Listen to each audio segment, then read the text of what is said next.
অল্প কথার গল্প গান এই বইটি আমাদের দেশের বরেণ্য, শুধু বরেণ্য বললে ভুল হবে, দিকপাল গীতিকবি, চলচ্চিত্র প্রযোজক, পরিচালক গাজী মাজহারুল আনোয়ারের বিখ্যাত সমস্ত গানের নেপথ্যের গল্প এবং পুরো গানের একটা সংকলন।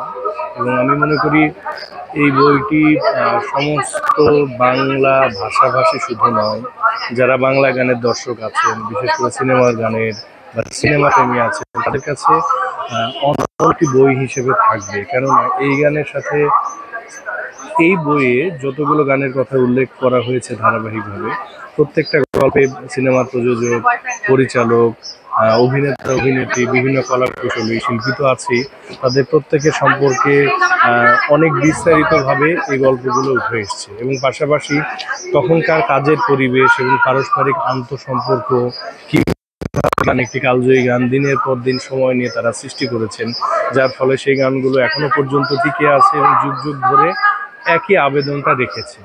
সেই বিষয়গুলো আমার মনে হয় যে এই বই থেকে খুব সহজেই পাঠকরা জানতে পারবে। আর বিশেষ করে যারা বাংলা গান গায় বা বাংলা গানের সাথে জড়িত আছে, তাদের কাছে, তাদের জন্য আমি মনে করি এই বইটি সংগ্রহে থাকা ভীষণ জরুরি। কারণ এই বইয়ে প্রত্যেকটি গানের পেছনের সমস্ত তথ্য বিস্তারিত দেওয়া আছে।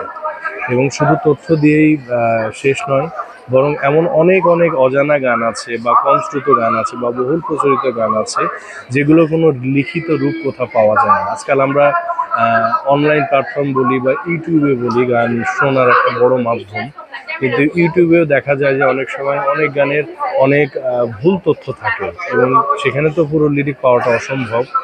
এই বইটা কাছে থাকলে আমি মনে করি যে সেই গানগুলোর সঠিক লিরিক এবং এই গানের সাথে কারা কারা জড়িত ছিলেন, কোন প্রেক্ষিতে গানগুলো তৈরি হয়েছিল, সেগুলো বিস্তারিত জানতে পারবে।